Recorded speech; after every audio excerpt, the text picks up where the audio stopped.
두려워 말라 내가 너와 함께 함이라. 두려워 말라 내가 너와 함께 함이라. 놀라지 말라 나는 내 하나님이 됨이라. 놀라지 말라 나는 내 하나님이 됨이라. 내가 너를 굳세게 하리라 참으로 너를 도와주리라. 내가 너를 굳세게 하리라 참으로 너를 도와주리라. 참으로 나의 의로운 오른손으로 너를 붙들리라. 참으로 나의 의로운 손으로 너를 붙들리라. 이사야 41장 10절 말씀 이사야 41장 10절 말씀. 우리가 선포하겠습니다. 대한민국아 두려워하지 말라. 대한민국아 두려워하지 말라. 창대교회야 놀라지 말라. 창대교회야 놀라지 말라. 내 영혼아 두려워하지도 놀라지도 말라. 내 영혼아 두려워하지도 놀라지도 말라. 여호와 하나님이 내 하나님이 됨이라. 여호와 하나님이 내 하나님이 됨이라. 하나님이 나를 굳세게 하리라. 하나님이 나를 굳세게 하리라. 참으로 나를 도와주리라. 참으로 나를 도와주리라. 참으로 하나님의 의로운 오른손으로 나를 붙들리라. 참으로 하나님의 의로운 오른손으로 나를 붙들리라. 예수님이 여러분의 이 선포대로 이루어주실 줄 믿습니다. 아멘. 감사합니다. 여러분 그 밑에 제가 이렇게 적었습니다. 세상 사람과 우리는 같은 하늘 아래 삽니다. 같은 땅을 밟고 삽니다. 그렇지만 세상 사람과 우리는 다릅니다. 그것은 삶의 기준이 다르고 삶의 방식이 다르기 때문입니다. 고난과 어려움이 닥쳤을 때 세상 사람은 자기 생각과 의지와 심지어 깡으로 버팁니다. 우리는 하나님의 말씀을 암송하고 말씀에 의지하여 성령으로 이깁니다. 우리 누가복음 5장 5절에 있습니다. 여러분 읽으십시오. 시작. 시몬이 대답하여 이르되 선생님 우리들이 밤새 새도록 수고하였으되 잡은 것이 없지만은 말씀에 의지하여 내가 그물을 내리리이다 하고. 사랑하는 여러분, 세상 사람과 우리는 똑같은 사람이고 우리도 원래 예수님 안 믿다가 예수님 믿겠다고 결단했고, 그러니까 그들과 우리는 차이가 없어요. 육체적으로 차이가 없고 모양적으로 차이가 없습니다. 같은 전철 타고 다니고 그 다음에 같은 동네에 삽니다. 같은 마트 이용하고. 그런데 저들하고 우리는 완전히 다른 부분이 있습니다. 그것이 저들과 우리를 구분하는 건데, 그건 뭐냐면 저들은 자기의 생각, 자기의 의지, 심지어 깡으로 삽니다. 우리는 하나님의 말씀을 의지해서, 지금 누가복음 5장 5절은 시몬 베드로가 어부인데 전문가인데 밤새 그물 던지고 낚시해 봤는데 이게 안 되더라는 거예요. 근데 주님께서 얘야 한번 더 해라 이렇게 이야기할 때 그 말씀을 의지해서, 주님 내가 생각할 때는 안 되지만 하나님의 말씀을 의지해서 내가 하겠습니다. 그리고 풍성히 열매를 거두는 거예요. 이게 세상 사람과 우리의 차이예요. 우리는 하나님이 하라고 그러시면 하나님의 말씀을 붙들고 도저히 안 보여도 하나님 말씀이 가라 그러면 가고, 하나님 말씀이 된다 그러면 그걸 믿고 사는 거예요. 이게 세상 사람과 우리의 차이예요. 그러니까 여러분들 중에 깡으로 산 사람들도 있을 것이고 신념으로 산 사람도 있을 것이고 불굴의 의지로 온 사람도 있을 것입니다. 안 되면 되게 해라 이렇게 믿고 온 사람도 있을 겁니다. 그건 이제 여러분의 삶의 방식이고, 하나님의 백성은 하나님이 말씀하시면 주여 내가 아무리 해도 안 되지만 하나님의 말씀을 의지해서 내가 하나님 말씀 붙들고 내가 한번 해보겠습니다. 그리고 이 말씀이 그러다 그러시니 제가 그거 믿고 가겠습니다. 이렇게 하는 거예요. 제가 오늘 이 설교 준비하면서 무슨 생각이냐면, 앞으로 내가 새우깡, 양파깡, 감자깡 이런 과자 안 먹겠다. 그래서 다른 과자는 먹고요. 또 괜히 과자 먹는데 목사님 과자 안 먹겠다 그러세요. 잘 들어야 돼요. 양파깡, 새우깡, 깡자 들은 과자는 내가 안 먹겠다. 그래서 누가 고구마깡 이런 거 있잖아요. 누가 왜 목사님 이 과자는 먹는데 이 과자를 안 먹으시나요? 이렇게 내가 물으면, 그렇게 안 물을 수도 있겠지만 혹여라도 누가 물으면 제가 이렇게 말해요. 저는 깡으로 살지 않고 말씀을 의지해서 삽니다. 이러려고. 이렇게 살 거라고요. 그러니까 나는 말씀 준비하면서 너무 재밌어요. 인생이. 그래 내가 이렇게 살아야겠다. 그러니까 여러분 우리는 성경 말씀을 의지하고 하나님 이렇게 주일날 받은 은혜 의지하고 그리고 버티고 그리고 가는 겁니다. 세상 사람들하고 우리가 달라요. 조금 더요. 그 밑에 많은 신앙의 선배님들이 이사야 42장 10절 말씀에 의지하여 고난과 어려움을 헤쳐나갔습니다. 보세요. 백동환이라는 사람 쓴 것 중에 김영삼 대통령이 옛날에 가택연금 당했을 때 이야기예요. 1차 연금에서 김영삼의 기록. 김영삼은 기나긴 연금 중에서 답답함을 달래기 위하여 갖은 노력을 다하였지만 그게 그의 마음대로 되지 않았다. 처음에는 마음을 안정시키려고 붓글씨를 쓰려 해도 마음대로 잘 써지지 않았고 책을 읽어도 머릿속에 들어오지 않아 책을 읽어도 무엇을 읽었는지 모를 정도였다. 그러다가 대여섯 달이 지나자 마음이 차츰 안정되었다. 그는 특히 성경을 읽으며 위안이 되었다. 두려워 말라, 내가 너와 함께함이라. 놀라지 말라, 나는 내 하나님이 됨이라. 내가 너를 굳세게 하리라. 참으로 너를 도와주리라. 참으로 나의 의로운 오른손으로 너를 붙들리라. 그는 성경의 이사야서 41장 10절 11절을 되풀이해 암송하기도 하였다. 그 밑에는 김대중 대통령 부인 이희호 여사 장로님이잖아요. 그분이 이제 김대중 대통령 이제 사형 선고 당하기 전에 이런 거를 썼습니다. 미국의 소리에서는 계속 놀라운 뉴스를 보도했다. 한국 정부가 발표한 김대중에 관한 혐의가 그대로 군법에 의해서 회부된다면 최고 사형까지 처하게 될 것이다. 천길 만길 낭떠러지에서 나는 오로지 하나님께 매달렸다. 일생을 통해 이때처럼 간절한 마음으로 주님께 매달려 본 적이 없다. 나는 최소한의 자고 먹는 시간 외에는 기도와 찬송으로 보냈다. 나는 이사야서를 수백 번 읽었다. 두려워 말라, 내가 너와 함께함이라. 놀라지 말라, 나는 내 하나님이 됨이라. 내가 너를 굳세게 하리라. 참으로 도와주리라. 참으로 나의 의로운 오른손으로 너를 붙들리라. 이사야 41장 10절. 보십시오. 김영삼 대통령을 좋아하는 사람도 있고 싫어하는 사람도 있고, 김대중 대통령 뭘 좋아하는 사람도 있고 싫어하는 사람도 있고 그럴 텐데, 저는 이제 그런 정치적 견해를 이야기하는 것이 아니라 믿음의 사람들, 부족하지만 그래도 믿음을 가지고 있던 사람들은 고난과 어려움 속에서 어떻게 버텼느냐면 말씀을 의지하고 그 말씀을 붙들고 이 말씀이 내 생각이 되고 이 말씀에 집중해서 이걸 돌파하는 거예요. 이게 세상 사람들과 우리의 큰 차이입니다. 세상 사람들은 내 자신을 알라 뭐 이런 거 갖고 버티지만 우리는 그게 아니라 성경 말씀과 하나님의 말씀을 의지해서 사는 겁니다. 여러분이 지금 전국이 어렵잖아요. 많이 힘들 때 무엇으로 살 것인가? 어떻게 살 것인가? 말씀을 의지하고 사는 겁니다. 그런데 우리는 이번 한 달 동안 이사야 41장 10절 저 말씀을 의지하고 저 말씀을 붙들고 어려움을 통과하는 거죠. 힘들 때마다 놀랄 때마다 두려움이 오면 두려워하지 말라. 놀라움이 올 때마다 놀라지 말라. 하나님이 내가 너를 굳세게 하리라. 아멘. 주님 믿습니다. 그리고 가는 겁니다.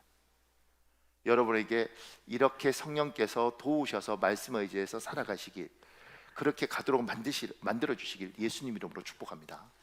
고맙습니다. 그 다음에요, 이사야 41장은 바빌론 제국에서 식민지 포로 생활을 하는 이스라엘 백성들에게 이사야 선지자를 통하여 하나님이 하신 말씀이라고 우리는 믿습니다. 이스라엘 백성은 하나님께 질문합니다. 하나님, 우리는 전능하신 하나님을 믿는데 왜 식민지가 되었습니까? 하나님이 살아계신데 우리는 왜 포로가 되었고 타국에서 노예로 생활합니까? 혹시 하나님이 능력이 없어서 우리를 못 도우시는 겁니까? 사랑하는 여러분, 이스라엘 백성에게 지금 이사야는 이게 미래에 관한 이야기거든요. 미래에 이스라엘이 바벨론이라는 나라에 의해서 멸망하고 포로로 끌려가서 바벨론에 살아요.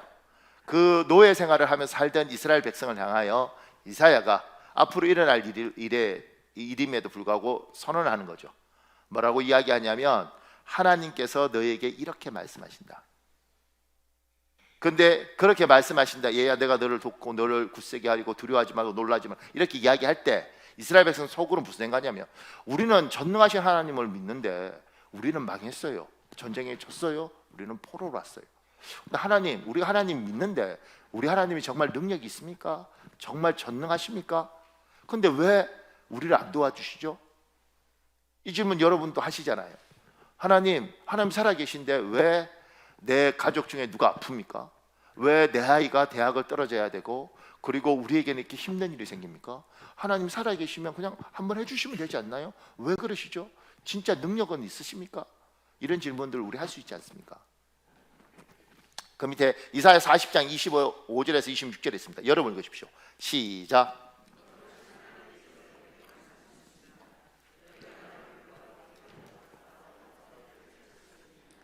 여러분 밤하늘을 한번 자세히 보십시오. 그토록 많은 별들을 누가 지으셨습니까?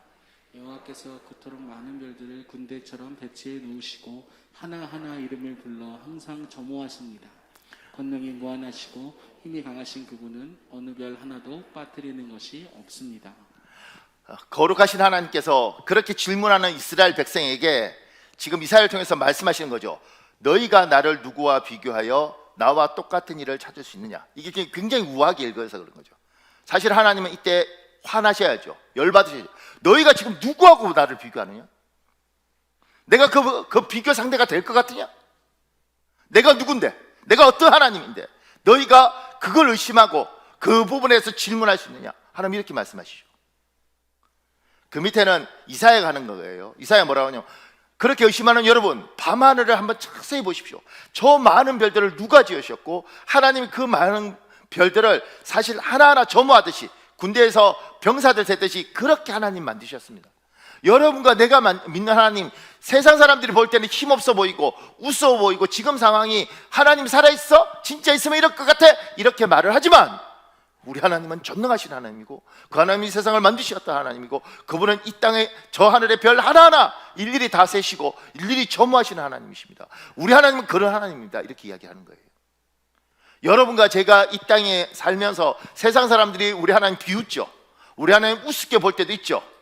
그들을 그렇게 비웃고 웃을 때 우리도 자조스끼면서 진짜 하나님 살아계신가? 이게 믿음의 사람들이 해야 될 일이 아니라는 거예요. 저들이 비웃든 말든 간에 우리는 우리 하나님 살아계시고 저분은 창조주시고 저분은 전능하신 하나님이라는 것이 우리는 흔들리면 안 되는 거예요. 그 밑에요. 여러분의 하나님, 여러분이 믿는 하나님은 창조주 하나님이십니다. 전능하신 하나님이십니다. 이 세상의 주인이시며 주관자이십니다. 그 밑에요. 전지전능하신 하나님이 식민지 생활하는 이스라엘 백성에게 창조주 하나님이 고단한 세상살이를 하는 우리에게 약속하셨습니다. 여러분 이사야 41장 10절입니다. 여러분 읽으십시오. 시작. 두려워하지 말라. 내가 너와 함께함이라. 놀라지 말라. 나는 내 하나님이 됨이라. 내가 너를 굳세게 하리라. 참으로 너를 도와주리라. 참으로 나의 의로운 오른손으로 너를 붙들리라. 아멘. 저는 이런 이야기 한번 들은 적이 있는데 기도를 하면 힘들고 어려워서 기도를 하면 하나님 와서 이렇게 이야기한다는 거죠. 얘야 내가 너를 사랑한다. 근데 너무너무 좋잖아요. 그죠? 근데 어느 날 화가 나더라는 거예요. 기도만 하면 하나님이 얘야 내가 너를 사랑한다. 그런데 나는 아직 결혼도 못했고 나는 경제적으로 여전히 어렵고 부모한테 손을 내밀어야 되고 나는 나이가 들어가고 하나님 사랑한다고 이런 소리 하지 마시고 직장을 주시고 결혼할 배우자가 아주 학벌 좋은 배우자도 주시고 그 다음에 나에게 좋은 집도 주시고 차도 주시고 그렇게 하시면 되지. 자꾸 이런 말 하지 마세요. 이런 마음이 든다는 이야기를 제가 들었어요. 제가 그거 들으면서 그럴 수 있겠다. 왜냐하면 하나님 사랑한다. 얘야 내가 늘 기도할 때 우리가 울면서 또는 몇 시간씩 기도할 때 하나님이 와서 이야기하실 때 있잖아요. 얘야 내가 너를 사랑한다. 그때는 그게 너무 좋죠. 왜 좋냐면 그러니까 이제 하나님 뭘 해주실까. 근데 3개월이 지나고 6개월이 지나도 내 인생에 하나도 변화가 없으면 이런 마음이 드는 거죠. 진짜 하나님 나 사랑하는 거 맞아요?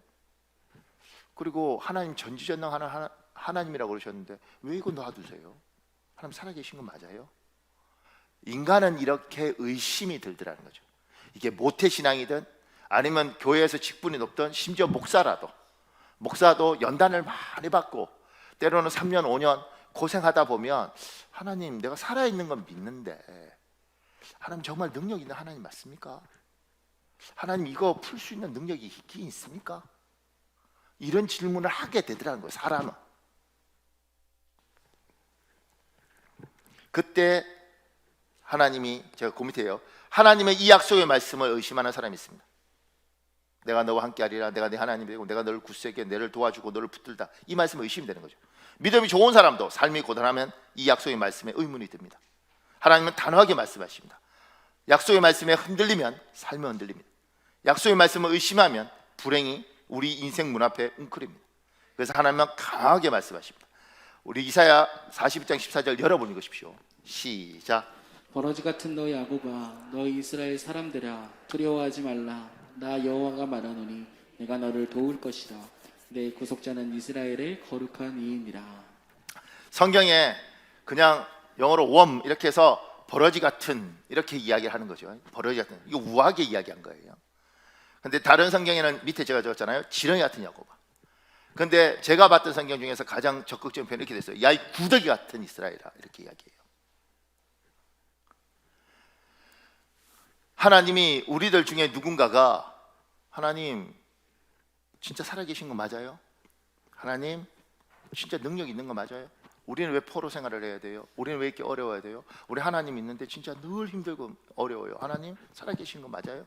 이렇게 질문할 때, 그것이 예수 간 믿고 애기면 모르겠지만 그러지 않을 때, 그래도 집사가 되고 권사가 되고 장로가 되고 심지어 목사가 돼서 기도도 하고 은혜도 받았던 사람이 이렇게 이야기할 때 하나님이 이야기하는 거죠. 야, 이 지렁이 같은 야고바, 야, 이 구더기 같은 박현웅 목사야, 네가 지금까지 나의 은혜를 경험하고 나와 함께 동행했고 내가 역사하는 것들 수없이 봤음에도 불구하고 지금 좀 어려우면 너는 그렇게 질문하느냐?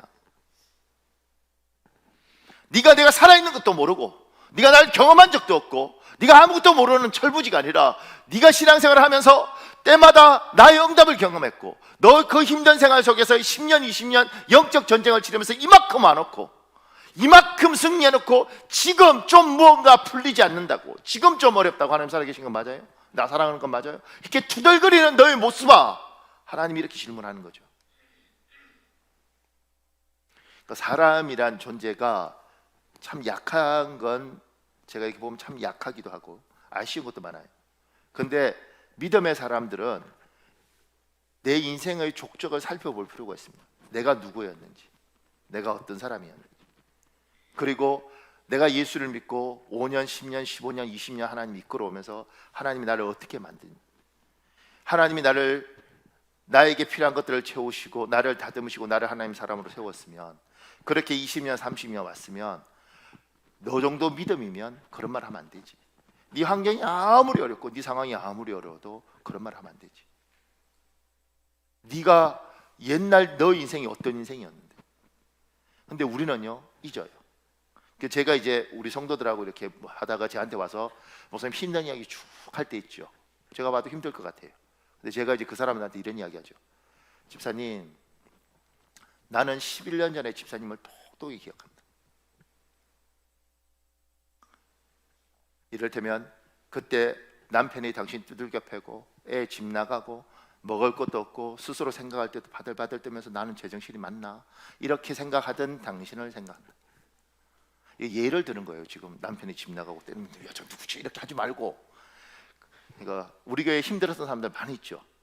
그런데 그렇게 11년 전에 힘들었던 당신이 그래도 살겠다고 밤마다 와서 기도하고 하나님 앞에 울고, 그러다 보니 어느 날 남편이 교회에 와 있고, 그러다 보니 어느 날 그 철딱선이 없는 놈이 그래도 대학이라고 들어가서 아르바이트 하고 있고, 그리고 당신 그렇게 언제든지 감정 조절 안 되고 분노하고 이랬던 당신이 나름대로 이제 생각을 정리할 수가 있고, 당신보다 어린 사람한테 집사님 그렇게 신앙생활 하면 안 되고 잠깐만 내가 밥 사줄게 힘내, 이렇게 말하는 사람이 됐지 않냐.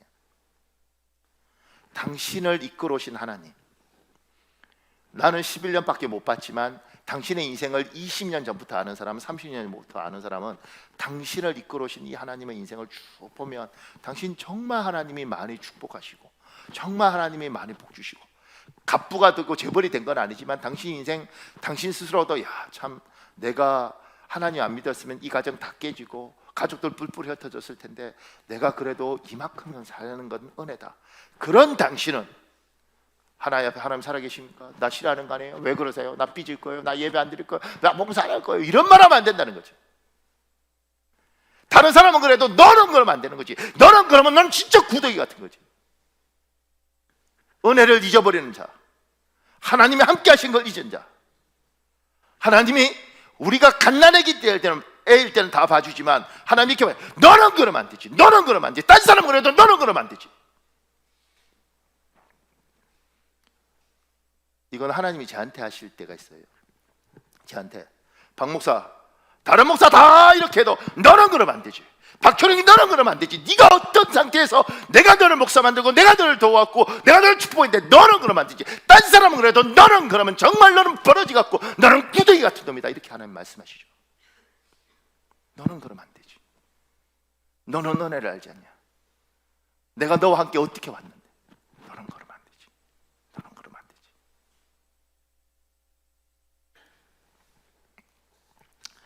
그 밑에 이찬수란 분 쓴 글 중에 이런 내용이 있어요. 보세요. 목사님이었던 아버지가 어떻게든 교회를 세워보겠다고 금식 기도를 하다가 돌아가시고 40일 금식 중에 17일 만에 돌아가셨다 그래요. 세상 기준으로는 연약하기 짝이 없는 어머니만 홀로 남았을 때 우리 가정 그야말로 절망에 빠진 지렁이 같았다. 세상 경험 하나 없는 시골 교회 사모님이 뭘 할 수 있었겠는가? 세상 사는 사람들처럼 자기 목적을 위해 거짓을 말할 수 있었겠는가? 속임수를 쓸 수 있었겠는가? 이런 세상에서 남편과 아버지를 잃은 어머니와 우리 오남매는 가장 비참하고 초라한 자리로 나뒹굴어졌다. 저 가정이 어떻게 다시 일어날 수 있을까? 도무지 아무도 예측할 수 없고 어떤 소망도 섣불리 갖는 것이 어렵던 상황이었다. 그랬던 나와 우리 가정에 도저히 이해할 수 없는 기적이 일어났다. 눈물로 기도하시던 어머니의 뒤를 이어 내가 목사가 되고 정말 말할 수 없는 은혜와 기적이 찾아왔다. 아버지가 그토록 꿈꾸던 하나님의 교회를 세우는 일에 감히 나같이 우둔하고 미천한 사람이 쓰임받다니, 그리고 이처럼 놀라운 은혜의 자리로 인도해 주시다니, 그야말로 놀라운 은혜 그 자체였다. 하나님 인간의 눈으로 보면 실패한 엘리멜렉 가문과 같던 우리 가정이 죽고 비탈에 빠진 가정을 상상을 초월하는 영광의 자리로 인도해 주셨다. 그 은혜가 얼마나 감격스럽게 다가오든지 눈물이 펑펑 쏟아지며 이것은 하나님의 은혜군요 라는 고백이 절로 나왔다. 나는 자신을 볼 때마다 스스로에게 독백한다. 홍해가 갈라지는 기적은 성경에만 있는 것이 아니다. 내 삶 자체가 홍해가 갈라지는 기적이다. 나는 아침마다 하나님의 은혜로 세워진 교회로 출근하는 그 길이 갈라진 홍해길처럼 느껴진다. 사랑하는 여러분, 흔들릴 수 있습니다. 사람은 그렇습니다. 그런데 여러분 중에 누구에게 하나님 말씀하시죠? 너는 그러면 안 되지. 너는 그러면 안 되지. 그리고 여러분들 중에 이 힘든 고비를 잘 이긴 사람이 있다면 돌아보십시오. 우리도 정말 힘들 때 누군가 손을 탁 잡아줘서 이만큼 왔어요. 은혜 받고 그냥 있으면 안 되고 여러분도 누군가를 잡아줘야 되는 거죠. 저는 제가 부목사로 있으면서 굉장히 힘든 시간들이 있었습니다. 그 힘든 시간은 뭐냐면 제가 영적 아버지처럼 존경했던 제 담임 목사님한테 실망을 한 거죠. 실망을 하고 내가 믿었던 목사님이 이분이 맞나 이런 생각을 해본 적이 있어요. 그때 저는 30대였고 목사님 40대였어요. 그러니까 40대 나이도 많은 거 아니고 45, 33 뭐 이런 거죠. 34, 우리 11살 차이라니까. 그러니까 굉장히 힘들더라고요, 마음에. 목사님이 왜 이럴까 이런 생각도 해보고, 참 지금 보면 훌륭한 목사가 돼 있잖아요. 근데 34살짜리가 볼 때 45살짜리가 뭐 어떻게 했어요? 그런데 그 부분에 대한 여러 가지 아쉬움이 있어서 제가 막 정신적으로 막 방황을 하게 되더라고요. 내가 섬기는 목사님이 못난 걸 내가 알게 된 거죠. 이거 어떻게 해야 되나? 그때 어떤 목사님을 만났는데 이 목사님과 이 목사님은 또 무슨 관계가 있어요. 이분이 저한테 밥을 사주시더라고요. 오늘 밥 한번 먹지. 밥을 쫙 사주면서, 사줄 이유도 없죠. 근데 사주면서 이야기를 쭉 하더라고요. 그러면서 여기가 지금 40대고 옛날에 실수했을 때는 30대였고, 실수가 뭐 큰 실수가 아니고요. 그러면서 이야기를 하는 거죠. 30대는 그래, 그리고 40대는 그래, 그리고 목사님 지금 34살이잖아. 목사님 30대 그 나이 때는 의로운 분노가 있어.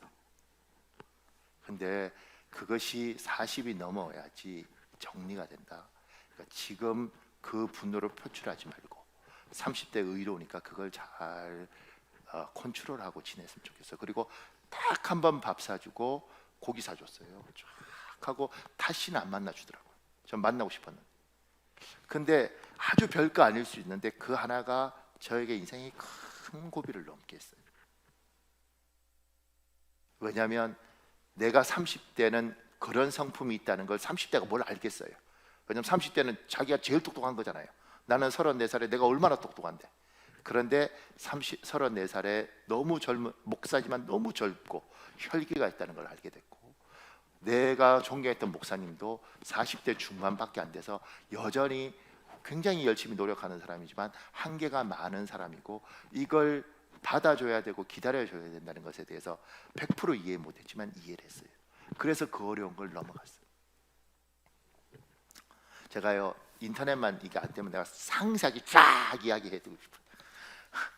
근데 나중에 안산에서 전화 오면 어떡해? 야, 너 예배 시간 내 이야기 하더라 이러면 복잡해집니다. 그래서 근데 그것처럼 교회도 여러분들 중에 산전수전 걷고 막 인생 많이 이렇게 얼마나 많은 걸 봤어요, 그죠?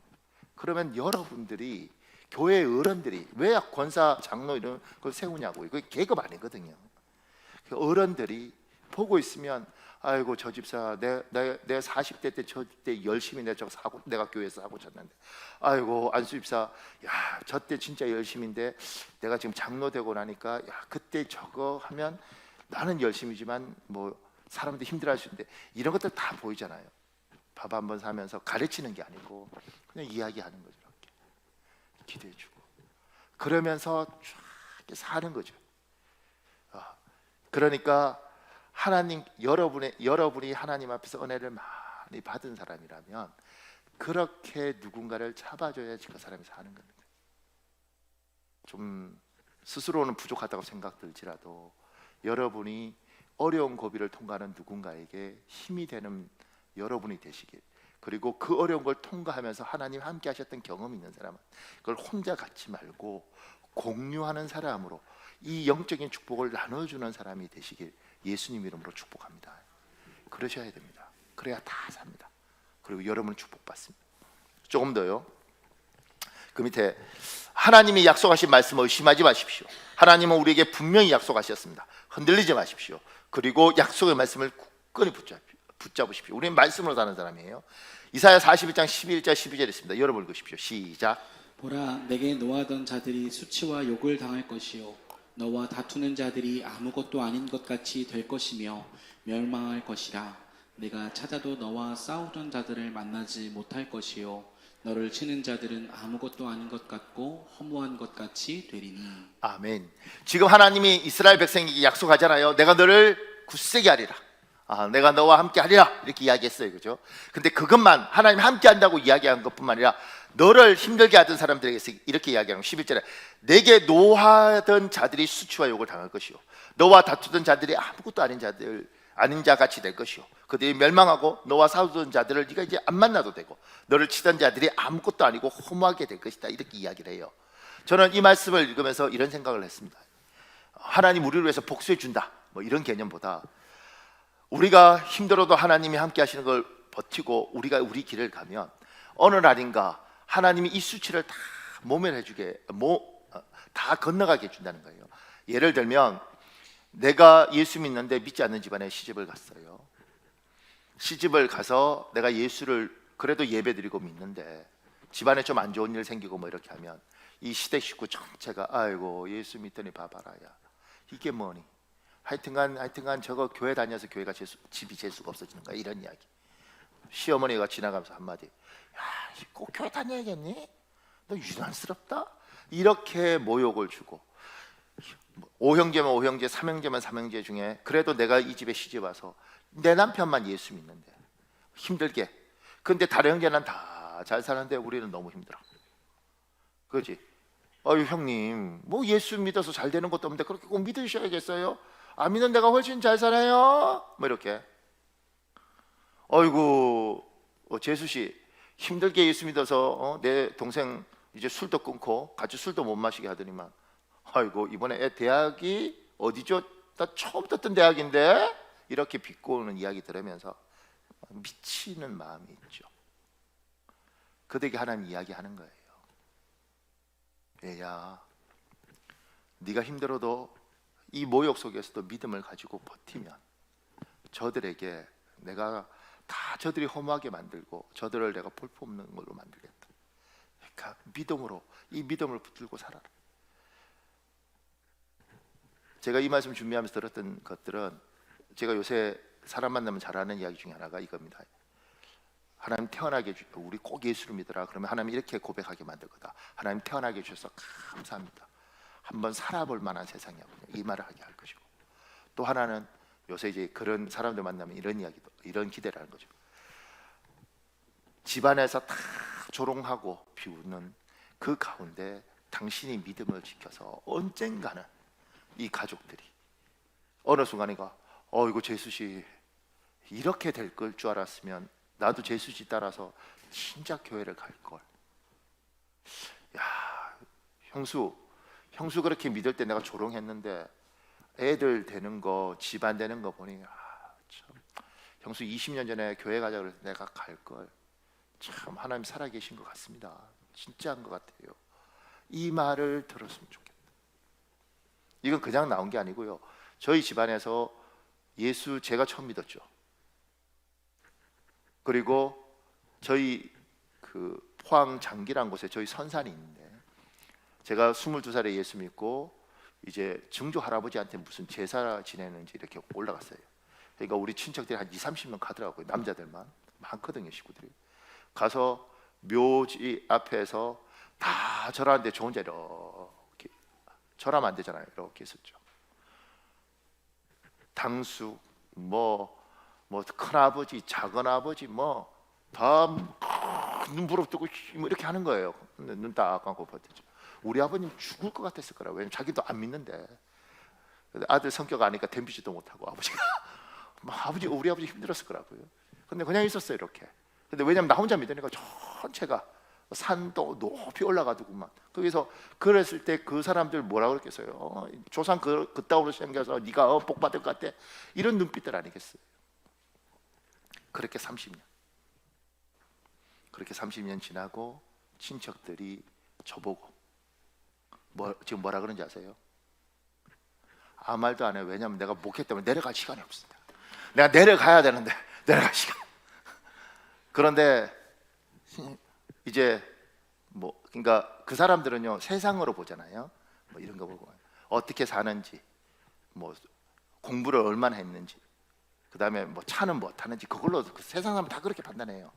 근데 그냥 여러 나라 가서 공부하고 뭐 어쨌든 미국 박사 되고 뭐 이런 거 하니까 뭐 박사 됐다더라, 야 뭐 잘 산다더라, 이렇게 내려가면 들킬 거 아니에요. 이게 별로 잘 사는 거 아니고 경제적으로 힘들고 뭐 이런 거, 목사가 뭐 평범하잖아요. 그러니까 그런데 제가 그들 앞에서 또 우리 어머니나 우리들이 부끄럽지 않더라는 거죠. 이렇게 예수 믿고 참 아유 불쌍해 이 소리 안 듣게 하나님 하실 거라. 근데 이게 여러분에게 그 믿음이 있느냐는 거예요. 그래서 여러분이 기도하실 때 하셔야 됩니다. 하나님, 내가 안 믿는 집안에 시집 와서, 하나님 우리 집안에서 내가 처음 믿어서 내가 이 모욕과 이 수치를 당하고 삽니다. 심지어 너의 하나님이 어디 있느냐?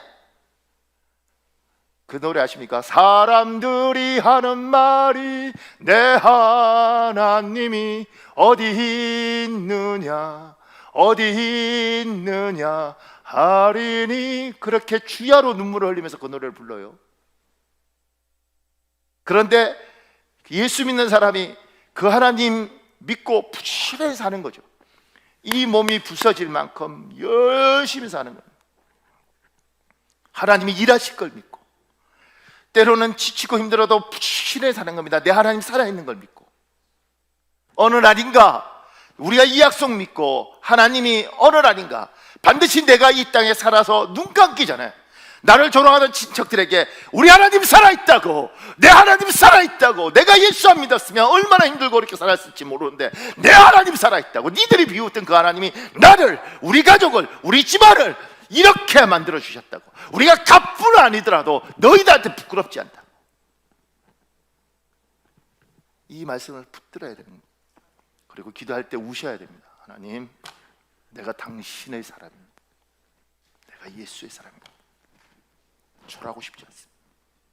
비참하고 싶지 않습니다. 당신의 영광을 위해서라도 하나님 나를 축복하시옵소서.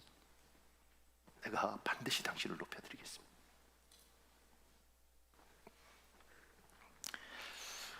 그 밑에요. 이사야 41장 8절과 9절에서 하나님은 우리를 향한 하나님의 세 가지 마음을 더 알게 하십니다. 좀 더 내용 있는 거죠. 이사야 41장 8절에서 9절에 있습니다. 여러분 읽어볼래요? 시작. 그러나 나의 종 너 이스라엘아, 내가 택한 야곱의 나의 벗 아브라함의 자손아, 내가 땅 끝에서부터 너를 붙들며 땅 모퉁이에서부터 너를 부르고 내게 이르기를 너는 나의 종이라. 내가 너를 택하고 싫어하여 버리지 아니하였다 하였노라. 하나님이 이스라엘 백성에게 찾아오셔서 하는 말들 중에 우리가 세 가지를 더 살필 수 있는데, 첫째는 하나님 나의 벗이라고 그래요. 하나님은 우리에게 친구가 되려고 오셨습니다. 그리고 친구가 되어 주셨습니다. 이 김혜영이란 장애인 이야기 있잖아요. 보세요. 나는 기술교육원에서 알선해준 직장에 취직했다. 가사 도우미에서 여공이 된 것이다. 경기도 용인에 있는 편물 하천 공장의 일은 도급제였다. 자기가 일한 만큼 돈을 받는다는 뜻이다. 척추 장애인인 나에게 하루 종일 해야 하는 강도 높은 노동은 죽을 맛이었다. 단순 편물사에서 같은 모양의 옷을 계속 만들어야 했는데 석 달 될수록 속도가 나서 편물기기로 짜는 옷의 매수가 늘어났다. 하지만 내 경우에는 노동을 아무리 해도 옷의 매수가 늘어나지 않았다. 일을 할수록 늘어나는 것은 허리에 가중되는 통증의 무게였다. 눈물의 양이었다. 하루의 노동이 끝나면 나는 늘 자주하고 절망하고 아파했다. 이 빌어먹음의 세상, 정말 확 죽어버렸으면 좋겠네. 왜 이 세상은 이렇게 아픈 것인가? 내 몸도 아프고 마음도 아프다. 어떻게 살아야 하나? 낯선 도시였지만 그곳에도 교회가 있었다. 나는 내 발로 교회를 찾아갔다. 친구가 되어 주신다는 예수님을 만나려면 교회에 가야 한다고 생각했다. 타지에서의 힘든 생활과 중노동으로 인한 삶의 걱정을 아무도 없는 교회의 십자가 앞에서 눈물로 털어놓으며 밤을 새곤 했다. 하루의 노동으로 인한 허리 통증은 새벽 예배, 금요 철야 예배 시간에도 앉아있게 했다. 기도를 하다가 눈을 떠보면 주위에 집사님 권사님들이 앉아있곤 했다. 아이고 조그만 애가 기도도 잘하네 하며 기특해 하셨다. 그러나 나는 기도를 잘하는 것이 아니라 그저 울고 있었다. 애야, 내가 너를 용서하고 사랑하고 믿는단다. 나는 내 친구란다. 주님은 매일 밤 교회에서 울다가 잠드는 나에게 찾아오셨다. 나의 기도에 대해 주님은 아름다운 시골의 밤하늘과 별빛, 맑은 햇살과 깨끗한 빗줄기를 통해 말씀해 오셨다. 예, 내가 죽고 싶다고 하는데 내가 죽고 나면 내가 만든 이 아름다운 자연과 밤하늘의 별들이 너와 무슨 상관이 있겠니? 몇 개월이 지나자 차츰 일이 익숙해지면서 내 기도는 눈물의 기도에서 감사의 기도로 바뀌어갔다. 아, 하나님이 내 이야기를 들어주시는구나. 내가 아픈 것을 알아주시는구나 하면서 마음의 위로를 받았다. 기도를 하면 내 마음을 쏟아놓을 수 있어서 혼자 괴로워하던 심적 고통이 줄어들었다. 눈물은 인간을 치료한다는 말이 맞는 것 같다. 나는 울었다. 정말 많이 울었다. 그리고 그 눈물 끝에서 나 자신을 보았다. 거기 아주 불행하고 몸이 아픈 한 인간이 있었다. 혜영이라는 아이는 내가 보아도 가엾다. 이 가엾은 아이를 친구 삼아주신 예수님이 고마웠다. 예수 그리스도가 여러분께 오셔서 벗이 되어준 거예요. 친구가 되어주신 겁니다. 굉장히 외로운 사람들, 인간을 믿지 못하는 사람들, 사람의 상처 많은 사람들이 있을 텐데 하나님 친구 되어주신 거죠. 그 밑에요. 한국 사이는 나이가 같아야 친구입니다. 그러나 친구 사이는 나이 차이가 중요하지 않습니다. 생각이 같고 마음이 맞고 말이 통하며 함께 길을 걷고 싶은 사람이 친구입니다. 하나님은 그런 친구가 되기 위해서 우리를 찾아오셨습니다. 그 밑에요. 실패한 인생은 가장 어렵고 힘겨울 때 곁에 아무도 없는 사람입니다. 여러분이 예수를 믿는다고 할 때 예수님이 친구 되셨죠. 근데 그 예수님은 하나님의 영이시잖아요. 영이고 육이 없다고요. 그래서 하나님께서 영적으로 우리에게 친구가 되어주시고 우리에게 육적으로 친구가 될 수 있는 걸 주셨어요. 그게 뭐냐면 가족입니다. 그러니까 가장 실패한 인생, 외로운 인생은 아무도 없이 홀로 죽는 인생입니다. 하나님이 불쌍해서 함께 하시지만 굉장히 외로운 인생입니다. 그러니까 장례식을 가고 결혼식을 갔을 때 내 옆에 아무도 없는 인생은 정말 초라한 거죠. 저는 문상 가서 굉장히 놀랐던 건 뭐냐면 문상을 갔는데 상주들 4명 있고 거긴 예배 드리고 이런 것도 아니고 우리 관계가 없어서 제가 갔는데 4명인가 가족이 있고 아무도 없더라고. 아무도 없고 그 다음에 뭐 상조회 이런 것도 안 와 있고요. 저는 그런 장례식 처음 만나요. 부주하고 인사를 하고 제가 보면서 야, 이 집은 어떻게 이렇게 썰렁하지? 다른 장례식하고 비교할 수 없어. 썰렁하더라고요. 저도 문상하면서 민망하더라고요.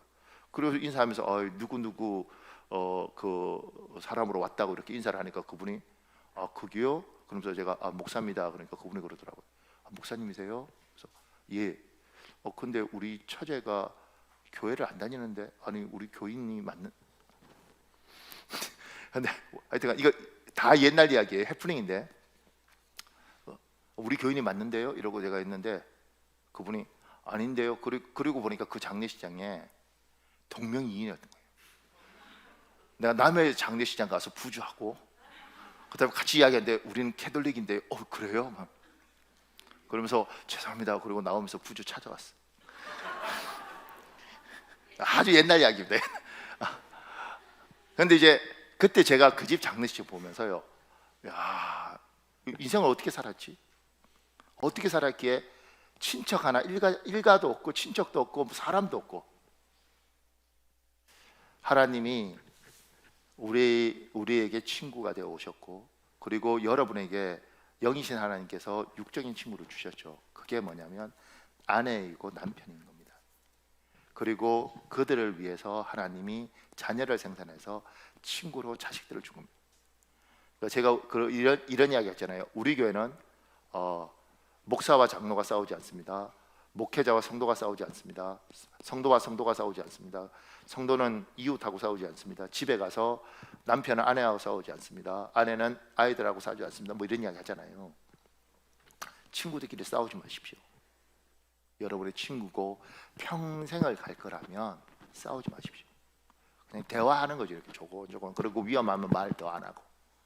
왜냐하면 친구는 그렇게 가는 겁니다. 끝까지 가려면 하나님이 주신 복이에요. 그러니까 끝까지 가기 위해서 친구들끼리 싸우지 마십시오. 그런 사람들 있잖아요. 왜 화내세요? 화내는 거 아니니까 목소리가 올라가라. 뭐 이런 사람 있잖아요. 앵거리 보든가. 뭐 그러면 어떡하겠어요. 그런데 그래, 친구들끼리는 어쨌든 싸우지 마십시오. 끝까지 갈 거면. 저는 이게 그냥 말이 아니고 하나님 은혜 가운데 우리 부부 결혼해서 24년인데 한 번도 안 싸웠습니다. 정말 한 번도 안 싸운 건 뭐냐면 이런 것도 안 해봤다는 거예요. 근데 그 이유는 딱 하나였습니다. 평생 같이 갈 사람, 평생 같이 갈 사람끼리는 싸우는 거 아니다. 우리 성도들 중에 내하고 싸운 사람 있으세요? 없잖아요. 왜냐하면 평생 같이 갈 사람은 안 싸우는 거예요. 한쪽이 양보하고 참고 기다려주면 저쪽이 어느 날 알아요. 아, 많이 봐주는 거구나. 그때까지 기다리는 거예요. 그러니까 오늘 가서 남편을 딱 보고 아내를 보고 이거 친구 아니야? 그러면 그냥 전쟁을 하시고 평생 갈 친구다. 내가 이 세상을 떠날 때 내 옆에서 마지막을 지켜줄 친구다. 그러면 싸우지 마십시오. 아무도 아멘을 안 해. 그 다음에 죄송합니다. 그래서 조금 더요. 그 밑에요. 내가 너를 택하고 우리가 하나님을 선택한 것이 아니라 하나님 우리를 먼저 선택하셨습니다. 우리가 하나님을 먼저 사랑한 것이 아니라 하나님이 우리를 먼저 사랑하셨습니다. 요한에서 4장 19절에 있습니다. 여러분 읽으십시오. 시작. 우리가 하나님을 사랑함은 하나님께서 우리를 먼저 사랑하여 주셨기 때문입니다. 사랑 여러분 잊지 마십시오. 하나님이 여러분을 먼저 사랑하셨습니다. 그러니 하나님이 여러분을 선택하실 때는 여러분의 상태, 여러분의 한계, 여러분의 부족을 알고 선택하셨습니다. 잊지 마십시오. 그래서 하나님은 책임지십니다. 왜냐하면 내가 알고 선택했습니다. 여러분이 결혼할 때 안 믿는 집안인 줄 알고 결혼했어요. 그러면 그 집안이 안 믿는다고 뭐라 그럴 때 싸울 수 있어요? 없어요. 왜냐하면 난 알고 결혼했어. 내가 이 집안이 가난한 줄 알고 결혼했어. 그런데 돈 없다고 야단치면 되나요? 아니죠. 난 다 알고 결혼했습니다. 그건 감내하겠다는 거예요. 하나님이 여러분과 내가 어떤 줄 알고 선택하셨습니다. 그래서 하나님 여러분 안 버리십니다. 이걸 우리만 가지고 있으면 안 되고 우리 아이들이 이 믿음을 가져야 버틸 수 있습니다. 얘야, 네가 하나님을 사랑하기 전에 하나님 널 사랑했어. 우리들 중에도 이 믿음이 없는 사람은 봐주셔야 됩니다. 얘야, 하나님이 너를 네가 하나님을 사랑하기 전에 하나님 널 사랑했어. 그래서 요 밑에 이건 기도문이에요. 이 기도문을 이를테면 여러분의 자녀가 있으면 자녀를 이름을 넣어서 한번 기도하면 그런 의미에서 기도문입니다.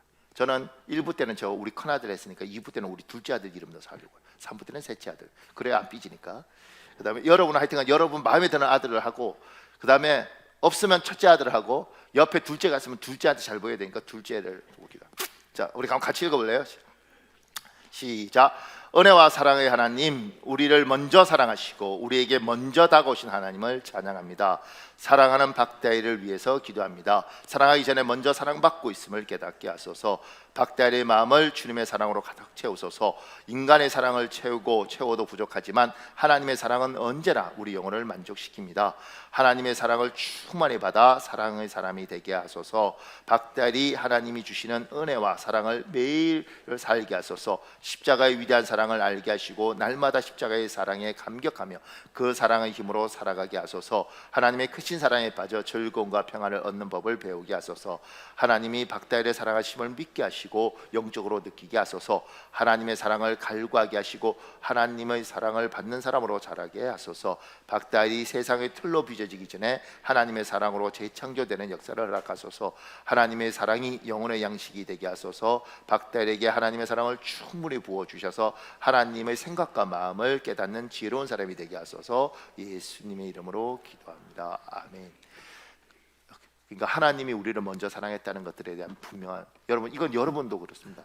내가 저분을 먼저 사랑하는 것이 아니라 저분이 나를 먼저 사랑하셨습니다. 그리고 저분은 나를 알아요. 내가 뭐가 약한지.